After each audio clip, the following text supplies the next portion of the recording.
दूध लाओ, भांग मिलाओ, पूरे अच्छे से मिलाओ। सावन आया है ना यार, पूरी रात डीजे बजेगा। जोगिया के भेष बाबा आवो सरमेश, नाचल कमर डूबा जाके बाहर आके अपन के ठके। जोगिया के भेष बाबा आवो सरमेश, नाचल कमर डूबा जाके बाहर आके अपन के।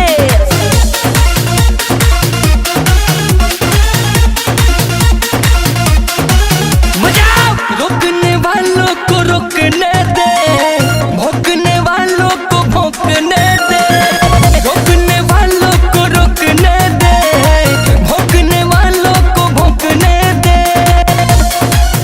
ऐसा सावन में इस बार होने न देंगे।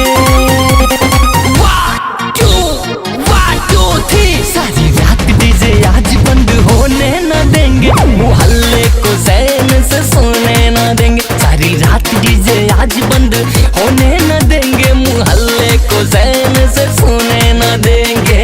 बजाओ बे, सोने न देंगे, इस बार कोई नहीं सोएगा। सोने न देंगे, सोने न देंगे।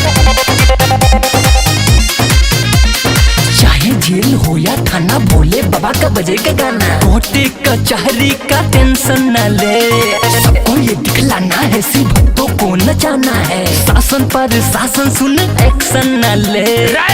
बेस बढ़ा।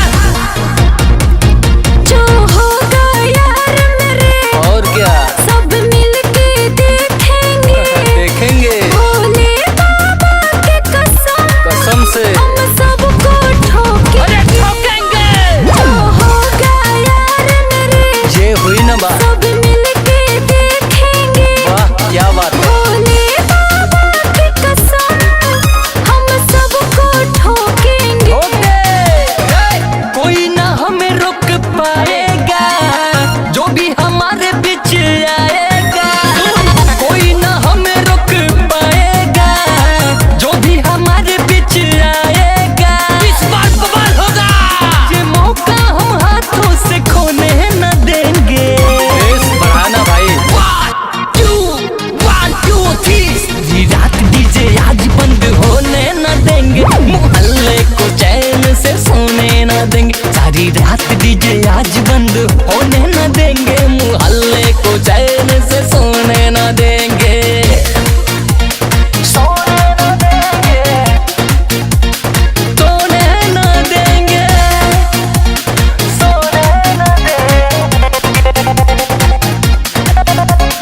बोल बम का गुजेगा नारा, सबसे प्यारा देश हमारा। टेंशन हटा साला बेस बढ़ा, प्रेम से आओ बोलो सारा, बोले बाबा का जयकारा। हिंद